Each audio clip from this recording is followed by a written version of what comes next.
Sir அழைக்கலாம். பின்னூட்டமாக. அனைவருக்கும் காலை வணக்கம். ரொம்ப சார் சூரியநாராயணன் சாருக்கு வந்து ரொம்ப சந்தோஷம். பிரமாதமாக கொஞ்சம் அப்படியே ரொட்டீனாக கொண்டு போகிற மாதிரி இருந்தேன். பார்த்தா டிஃப்ரெண்ட்டாக எடுத்து தட்டினார் பாருங்க. கீர் போட்ட வண்டியை ஆக்சிலேட்டரை அடித்து 1 2 3 4 போடுற ஸ்டேஜ்லாம் முடிச்சு போச்சு. இப்போ நேற்றுக்கு நான் ஆட்டோமேட்டிக்கு காரில் தான் போனேன். டக்குன்னு கீரெல்லாம் கிடையாது, அடித்து தூக்கம். நம்ம ஸ்பீடு இருக்குது பாருங்கள், ரோடோட ரூலு ஃபாலோ பண்ணிவிட்டு ஃபாஸ்ட்டாக போக முடியும். ரோடு எப்படி இருக்குது, நம்ம போகிற வேகம் என்ன, ரோட்டில் நம்மளை தாண்டி கிராஸ் பண்ணி போவாங்க.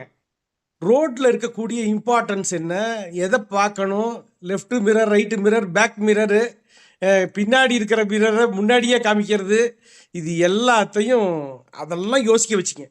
இந்த அழுக்கு துணியை நான்லாம் துவைச்சேன் தெரியுமா, எப்போ தெரியுமா, கல்லில் அடித்து தோப்போம் தெரியுமா, எங்களுக்கெல்லாம் உடம்பு வலியே வராது தெரியுமா, இப்படியெல்லாம் கதை பேசிக்கிட்டே இருந்தோம்.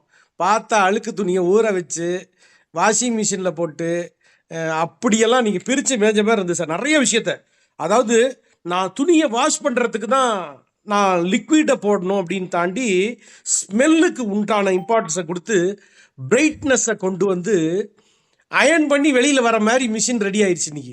அப்படின்னா அந்த கல்ச்சர், ஆட்டிடியூட், பிஹேவியர் சேஞ்சுன்னு சொல்லுவோம், ஏபிசின்னு. நம்மளோட ஆட்டிடியூடும் பிஹேவியரும் முன்னாடிலாம் சிம்பத்தி எம்பத்தின்னு போயிட்டு இருந்தோம். அது மாதிரி இந்த கஸ்டமர் கன்சியூமர்னு விற்கிறிய பொருள் வாங்குற ஆள் என்ன மென்டாலிட்டியில் வரான்றதை பற்றி புரிஞ்சுதா அப்படின்னு கொஞ்சம் கூட யோசிக்காமல் விற்கிற ஆள்னா, அப்பா ஒரு ஆள் கிடச்சிட்டாரியா, வந்தாளை வளைச்சி போடலான்னு நினச்சா விலைக்கு ஆகாது. இனிமே தெளிவாக அவர் எதை வாங்குறாரு, எப்படி வாங்கணும், எப்படி இருந்தால் வாங்குவார், என்ன பேசுனா வாங்குவாருங்கிற கிளாரிட்டியோட தான் நம்ம ஒரு பொருளை விற்க முடியுங்கிறதும், அதுக்கு அவுடேட்டட் இன்ஃபர்மேஷனும் திங்கிங் மோடுக்கு நான் கிளாஸில் சொல்லுவேன். திங்க்ங்கிறது ரொட்டீன் திங்கிங்கில் இருந்தால் வேலைக்கே ஆகாது. இனிமேல் டிஃப்ரெண்ட் திங்கிங், எக்ஸ்ட்ரானரி திங்கிங் 3 பார்ட்டை போட்டு அதை எக்ஸ்பிளைன் பண்ணுவோம். ஸோ ரொட்டீனாக இதுக்கு நான் நிறையா ஒரு 120 கான்செப்ட் டிசைன் பண்ணி 20 ரூபா இட்லி, 200 பிரியாணி, 400 ஹாஸ்பிட்டல்னு சொல்லி மக்களை கிளாஸில் யோசிக்க வைப்பேன். ஸோ இது மாதிரி சில விஷயங்கள்லாம் அவங்களுக்கு புரிய வைக்கணுங்கிறத நீங்கள் வந்து உங்களோட ப்ரோக்ராமில் நிறைய விஷயங்கள் நம்மளை சாதாரணமாக இருந்தால பயங்கரமாக யோசிக்க வச்சுட்டீங்க. தெய்வமே வாழ்க பல்லாண்டு. அடுத்த ஜென்ரேஷனுக்கு நிறைய விஷயங்களை நம்ம வந்து கொடுத்துக்கிட்டே இருக்கோம், லேர்ன் பண்ணிக்கிட்டே இருக்கோம். சில இடத்துல வந்து இன்ஸ்டாகிராமில் அப்படி டக்கு டக்கு டக்குன்னு நகர்த்துறாங்களே, என்னத்தை பார்த்துட்டு நகர்த்துறாங்க அப்படின்னு யோசிக்கிறது கூட முடியாது நம்மளால்.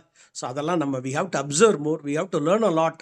So then only we can very well survive the remaining life. We have to enjoy lot of things. It has to be happen. நிறைய சந்தோஷமும் நாம் பார்க்காத உலகத்தை நாம் பார்க்க போகிறோம் அப்படிங்கிறது தான் இன்னைக்கு ஸ்பெஷாலிட்டி. அதற்கு நாம் தயாராகுவோம். வாழ்க பல்லாண்டு. நன்றி, நன்றி சார்.